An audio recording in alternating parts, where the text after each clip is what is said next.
you.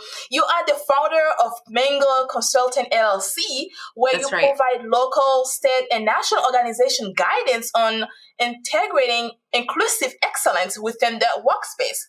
Yes. Can you please explain what inclusive excellence is and how it works? Love the question. First, thank you for having me here, Nagalia. I'm excited to be here. I think it's a great question because there's so many different definitions of inclusive excellence. For Yeah. me, it's like systems thinking, right? So how can we change and disrupt the system that can work and benefit everyone equitably, which will depend on your actual agency. So for me, higher ed, I'm most familiar with, that talks about tenure and promotion processes, how you distribute service, teaching loads, things of that nature, because it's not always equitable. So we're trying to address those gaps and inequities across race and gender. Wow. That's powerful right there. So when did your journey start and how did you realize that there was a gap area that you needed to work on to help out? Yes. So I've been in higher ed for about 10 years. And so when you are a faculty member in those spaces, you start to notice that things become a little inequitable when it comes to promotions, tenure, getting internal funds and resources. And so I really started to notice at one of my most recent institutions, because, and it's all institutions, but when you actually start talking about conversations and you start comparing experiences, I was like, oh my goodness, there are inherent systemic inequities that are creating and disrupting the opportunities for faculty of color. And we're talking about where do you publish, right? In higher ed, it's about publishing and where you publish, how you get in there. And I've noticed that there is a legit block for people of color from not being able to get into those networks. But the problem is you're being assessed when you're being promoted on getting into those networks. So if you can't get into those publishing networks, it's held against you when you go up for tenure and promotion a lot of times. And so I started to hear my friends that were people of color and faculty of color start talking about these issues. And so we started to actually address it. Wow, this is amazing. So pretty much they keep that against you if you can't get into one of them. That's right. Why is it so important to them though? It's status quo. When people, there's certain journals that are more respected, and if you publish in those journals, you get more respect. And so what was happening is that a lot of people that were in review committees were looking at faculty of color like, hey, you must not be as respected in your field or your scholarship. You're not getting into these higher journals. What's going on? Oh, well, maybe you're not ready for a promotion, or they just don't get the respect.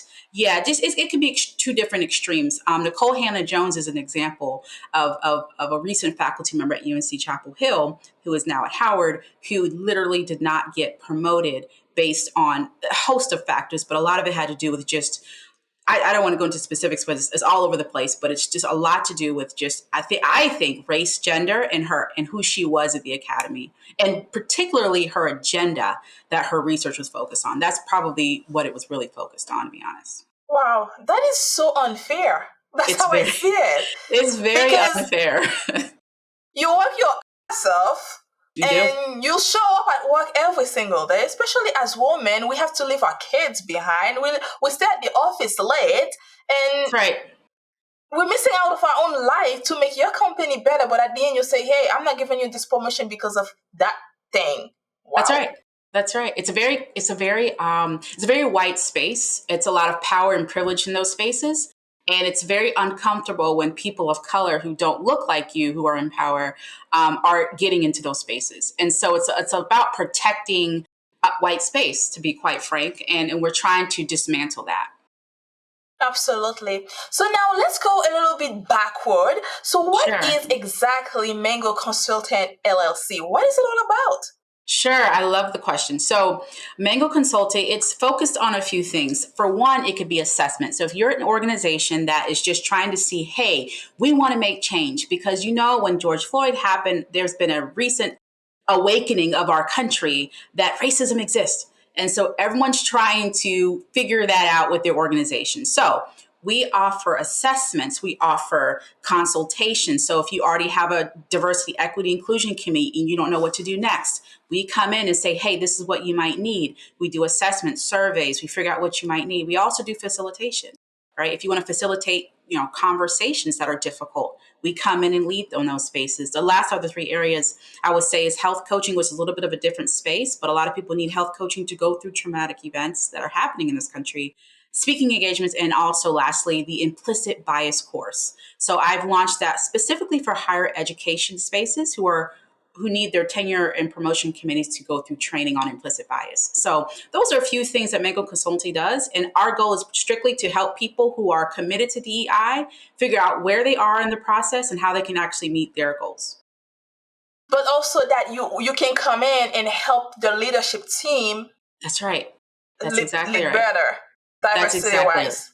That's exactly, because it's very hard. If you don't have to think, when you're privileged in this space, you don't have to think about what equity is. So it's not that there are people who don't look like me don't want to do it. It's just they never had to think about it. So it's just a matter of helping and guide them through those spaces to really achieve inclusive excellence as a team. Absolutely. And as a woman of color, so how do you feel the way that we have been treating corporate America? How do you feel about it? That's a really great question. To be honest, I think Vice President Kamala Harris has set a tone with the country that, hey, we are actually eligible. We can actually lead in these spaces. And if you've noticed, there's been an uptick of Black women put in CEO positions and in the C-suites because it's like, this is our time for some particular reason. So I think the Black woman right now is actually in a great space right now. Historically, just like most people of color, we've been overlooked and invisibilized for years. My friend, Dr. Melissa Harris Perry, has her book.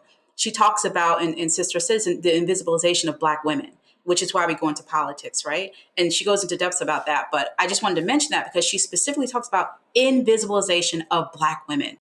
And we're still kind of invisibilized, but because of the space we're in now, we're actually being seen for the first time in a long time. And as a Black woman is now the part owner of the Denver Broncos. Like, that's insane. That's never happened. Don't know her share, but she's still a part owner. And that's a pretty big deal. So, things like that. So I think we're in an uptick right now of getting opportunities for economic mobility. But how long do you think that will last? Or do we need to work harder to actually stay where we are and keep going up instead of going down? That's a good question. Everything, unfortunately, is in waves. I think there's trends, particularly for people who are not in power. There's always a trend happening. DEI is probably going to phase out soon, for example. But Black women, I think it's all about class when it comes to opportunity. It's all about how you fit into an organization. It's all about who you know. We always have to work harder. We're never going to just be able to walk up and just get an opportunity. We always have to prove ourselves to be twice as good, to have twice as many degrees. It's always going to be that case. Oh, and I know, you've had experiences in corporate America as well, and you probably have seen that and experienced that. I've seen things. I've heard things you've talked about. I've watched you, and I've seen things you talked about, and you have such a depth of insight. So yes. So will it last? That's a great question. I think, again, it'll be a wave, but we'll probably be ahead of our Black male counterparts, unfortunately, because Black men have it very hard in this country. Yes. But do you think that there's something that we as Black women can do to make sure that we keep moving forward instead of moving backward? Yes. So you are an example because you are lifting up another Black woman. We don't do a lot of that. And I think if we continue to lift each other up, yes, you are a change agent. If you lift each other up, because I'll speak for myself. I didn't even know, I didn't know who was seeing me until you reached out to me. And now I'm feeling like, wow, I'm not alone in this fight. We're often doing this thing by ourselves, trying to figure it out on our own. And so these spaces, if they continue to be created and continue to lift us up, I am so optimistic of where we could go together because we're trying to compete against each other and we have to stop doing that. Oh my goodness, someone finally said it. Thank you. Yes. We do need to stop fighting because there's enough for us in this world. That's So much money. enough. So Yes. much. So much. So Let's much. share it. Let's share I'm it instead of that's just right. fighting. So I That's love right. what you said. So, from your 10 years of experience, what are the major challenges that racial equity and diversity you have seen?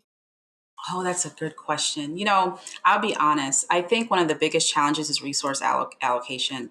A lot of people want to accomplish so many big things, but don't want to invest in it, don't want to put the money towards it, don't want to put the budget line towards it. Leadership has to be on board to have a vision to do what you want to do. Otherwise, it's just theoretical, right? I think one of the other challenges is that always putting people of color or Black people, particularly, in these positions to do the work. We can't. We're so taxed that we need to see our white allies in these spaces either with us or leading, so that they can actually use their privilege to make an impact. Otherwise, we're just going to be sitting there dancing and nothing's going to happen. So that's a challenge, a huge challenge. I also think just a matter of training our white allies to see the issue, and not feeling threatened by the change. Tradition is part of whiteness. It's very uncomfortable to change. A lot of people don't like change, but particularly when it comes to the status quo, whiteness doesn't know how to handle change very well, and so it can perceived as a threat. And so that's a huge challenge. How are you looking at this as an opportunity to pivot towards excellence and not as a deficit towards discomfort? And so that can be a bit of a dance. So those are a few challenges I've seen consistently, and hearing a lot of talk, but not a lot of follow through. That's another That's challenge true. as well. Yeah. So, let's say, when you go to work with a company, so what is the first thing you look into do for that company? Yes. So the first thing I ask is, what is your why? What is your Ooh, why? Why are you doing this? Because if you don't have an actual reason or motivation to do what this is doing, you're going to hit a brick wall. So, what is your why? Why is inclusive access important to you? Why am I here, and why are you here? And here's the thing, I'll say, Nagalia, when I've learned that sometimes I can feed somebody a lot of meat and they're only on baby formula. So you have to figure out, okay, I can give you the real raw bones of what you have to do, or are you just at the beginning stages of figuring out, well, what is inclusive excellence? So, that what is your why might be, I just want to hire more, people that look like me or that are different than me. Or your why could be, I want to change the system and make a difference. So that's the first thing I ask them when we connect. but how do you help them change the system?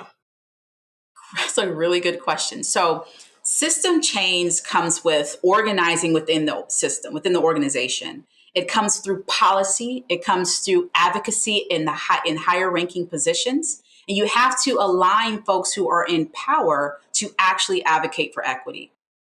That starts with money, power, and influence. You have to get Wow. those leaders on board. If your leadership are not on board, then it's going to be very difficult to change a system, right? Because the system's operating to benefit those in power. So you have to Sure. have those in power to be like, what can I do to improve my workplace culture? They have to actually want to do that in order to actually change the system. And it has to be because the system will bend. And once you take your foot off the pedal, it'll go right back. And so you have to be consistent at it and not let up on it. Wow. So you never work on a corporate location and you find like the absolute no black in leadership? Oh yeah. Oh yeah. I mean, I work more so with higher education, but the few organizations I have worked with, one actually has diverse leadership.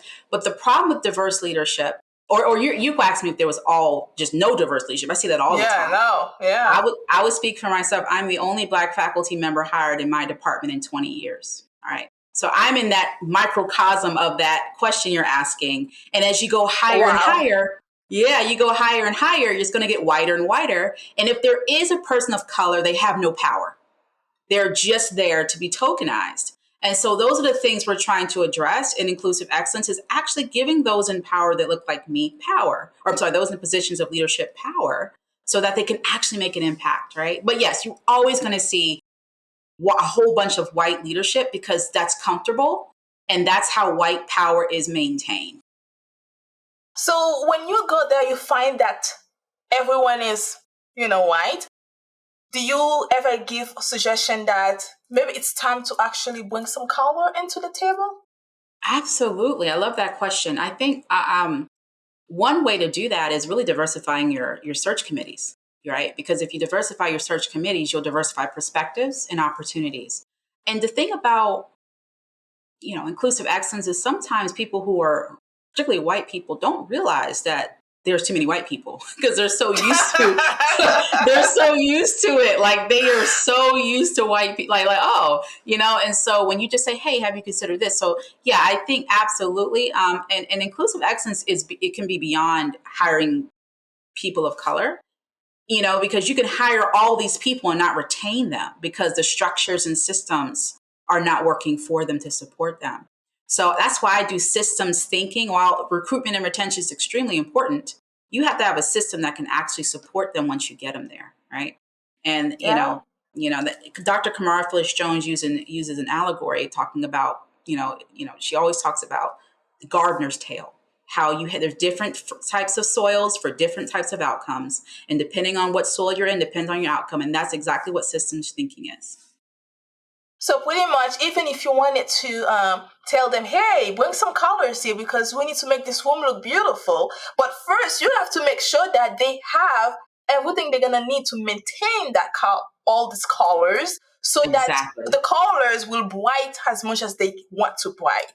That's right. That's exactly right. Because then they wonder, oh my gosh, they're leaving. Oh my gosh, they're dying.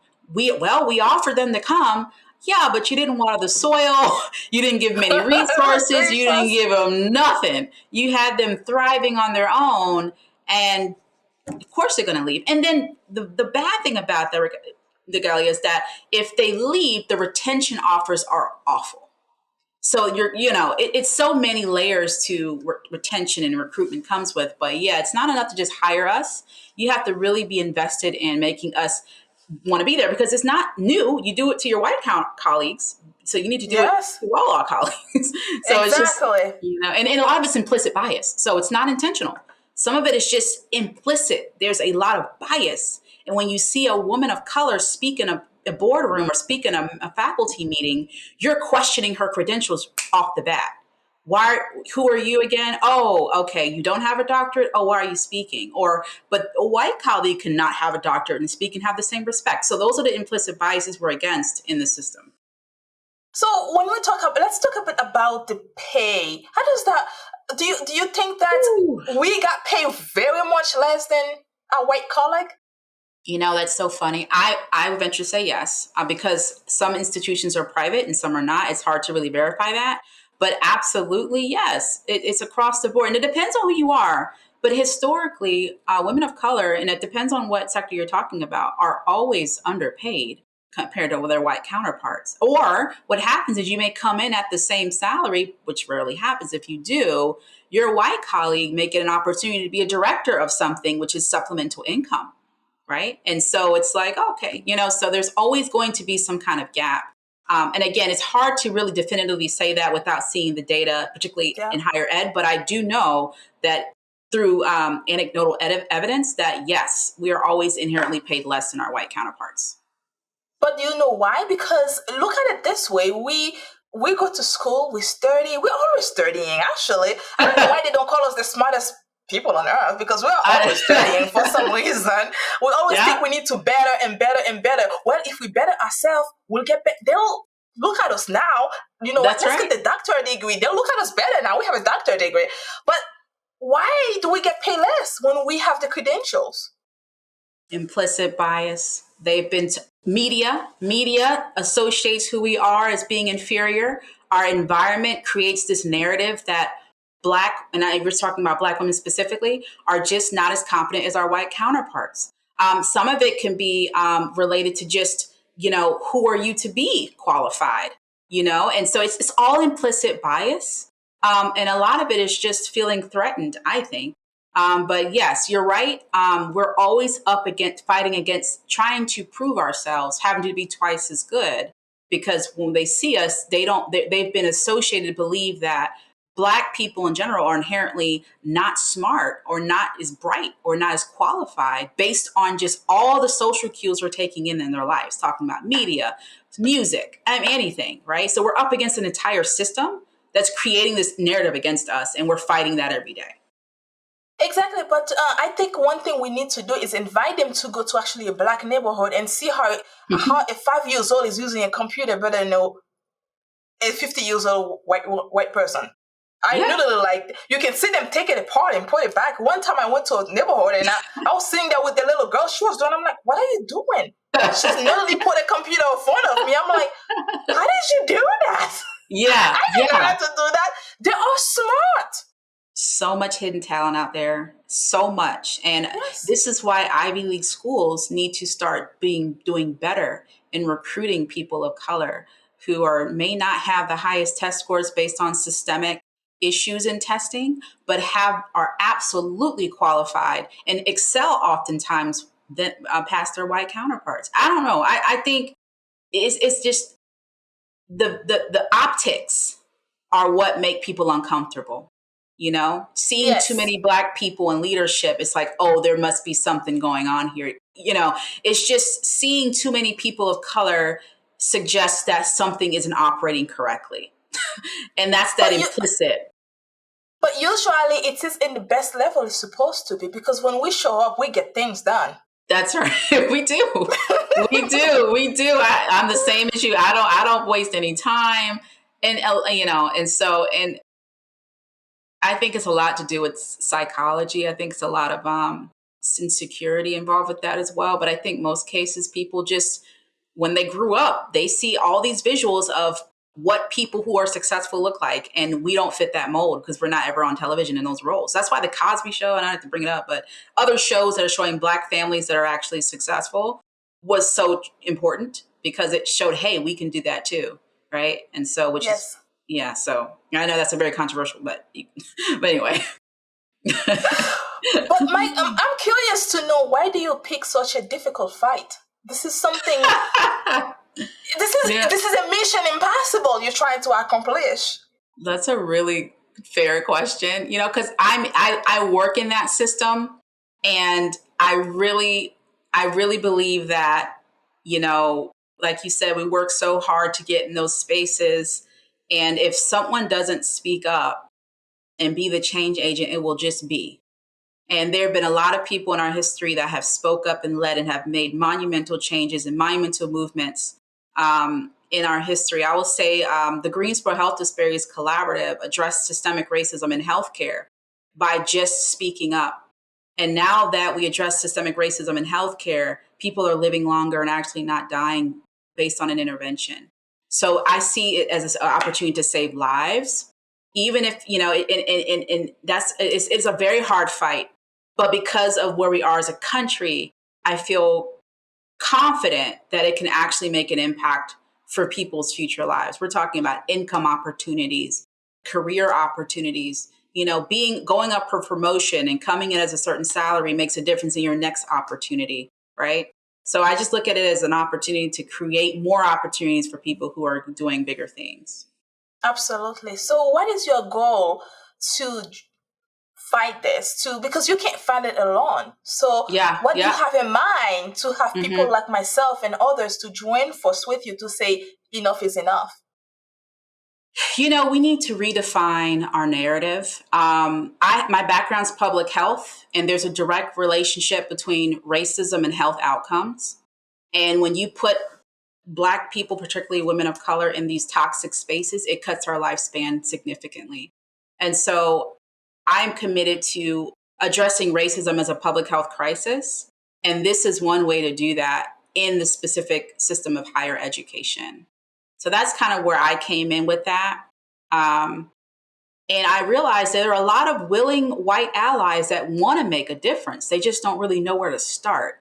And so, I'm super encouraged that there are at least some leadership on the inside that actually want to make a difference. And I don't want to leave that momentum without actually pushing to see where it can actually go. But most importantly, Black women particularly deserve to be acknowledged for their scholarship and their service to the community and to the institutions. And without that push of accountability, it won't happen. Absolutely. I agree with you on that.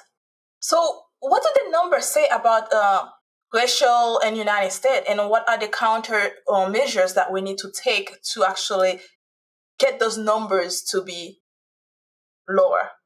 Numbers in terms of Racial, like when you're looking at all the things that we are suffering, like for example, what's been happening for the past few years, even with COVID-19, so many sure, Black were getting killed, and gotcha. so many incidents was happening left and right. I felt like at that moment, racial was just getting higher and higher, and the numbers were getting higher and less of instead of going lower. And that That's right. certain moments. So what are the numbers are saying? What do you think that what the measures that we need to take to lower it down? Yeah. So I think in terms of COVID-19 disproportionately impacting Black communities, if that's the direction you're going, I think for one, the healthcare system is broken. I think it has to be shifted to address systemic racism in healthcare. And in order to lower that, it has to take an internal overhaul of the actual systems. We're talking about hiring more Black doctors, right? We're talking about giving equitable care. Another thing is environmental racism is a problem. And I'm going into my public health hat now because environmental racism I often say your zip code is a bigger predictor of your health outcome than your genetic code. And that should not be the case, right? And so that's, I think, making so where you live shouldn't determine where your health outcome is a first start. I think that's where you're going with that question. I know I Yes. kind of got, okay. Yeah, but to be honest, that's race. That's another form of systemic racism. It's in all systems. It's in all systems. It's just I happen to be focused on higher ed and healthcare at this time, and of course, environmental racism. So, what difference do you think to make in regard to racial equity with Margot Consultant?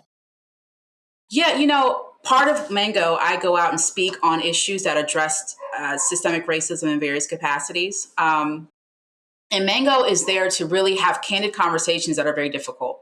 So a lot of people kind of come at you like a fire hose and say, you got to change, you got to change. And Mango's like, no, let's just have a conversation. Let's talk about where you're coming from. And we'll talk about where I'm coming from. And then we're going to come to a consensus of what makes sense. And so it's an opportunity just to have a conversation to educate the community about various topics and what that may look like. That's just the consulting part. It depends, because if you're in higher ed, you might say, hey, I'm noticing, like, I have faculty members in higher ed that are literally being admitted to the hospital because of stress. So how can we address that, right? So that's another realm of Right. racism. And then, you can go on and on. So Mango comes in and gives you the solutions you need for your particular issue that you want to address within your organization related to systemic racism. Absolutely. So, what is next for you in the organization? Oh, that's a great question. So we're trying to expand right now. I'm looking to apply for some grants to get some funding so we can actually continue to create training courses for different institutions. So hospitals, higher ed who want other training courses. That's what our next step is creating another course, because I have an implicit bias course now for higher ed. I'm looking to create another course for healthcare that's addressing implicit bias. And I do a lot of work with various partners. Robert Wood Johnson Foundation is one, where we're consulting with them right now about their funding mechanisms. So, you provide all these courses for free to the hospitals? No. So if they reach out to me, I do offer my consulting fee for my time. Yes, but if I'm in higher ed and I'm working and I'm just doing service to the university, absolutely will be free, because that's part of my service as a faculty Absolutely. member. I like it. I think what you are doing is we need it, and we need more women, and especially we need more Black women to stand up and say enough is enough. And if no one gonna make a change, then I'm gonna take the step and do it. It's at least let's die trying. Yeah, yes. I think you have to find, I appreciate you saying that, because I think you have to find what makes you get up every morning, right? And when you find what that thing is, it should be attached to making an impact and leaving a legacy wherever you go. And so that's where my goal is with Mango, is leaving a legacy in institutions so that it can leave an opportunity for the next Black woman coming in. Absolutely. Is there any message that you like to send out to women entrepreneurs, especially Black women? Lift each other up, find opportunities just like you're doing here to continue to promote each other. I think it's super important that because if we don't do it for ourselves, no one probably will do it for us. So it's super important to really lift each other up in various capacities, share your network, share opportunities, congratulate during milestones. Don't look at each other's competition. Build your force and be a force together, because otherwise you're going to be doing it by yourself, and that's going to be very difficult. Absolutely. And keep moving forward. Yes, keep and onward. Yes, keep moving forward, right? Keep looking ahead, and embrace change as it comes as an opportunity for growth. Anything else you'd like to share with us before I let you go? Oh, that's a good question. I always like to leave with a quote. So Michelle Alexander states in her book, The New Jim Crow, and I love that book. It says, since the nation's founding, African Americans repeatedly have been controlled through institutions such as slavery and Jim Crow, which appear to die, but then are reborn in new form, tailored to the needs and constraints of the time. So what that means is, although Jim Crow is gone, there are systems that are still in place right now that are holding us kind of hostage and oppressing us. Our goal is to disrupt those systems so we can actually achieve equity. Wow, well said. Thank you so much, Crystal. I appreciate you taking the time to be with me. And Thank thank you. you for opening doors for us as Black women, because we need more Black women like yourself to stand and say, we need help. And we have to understand that we need help. And we can only get the help from each other. Thank you. Thank you so much. I'm glad to be here. And thank you for opening this door for me.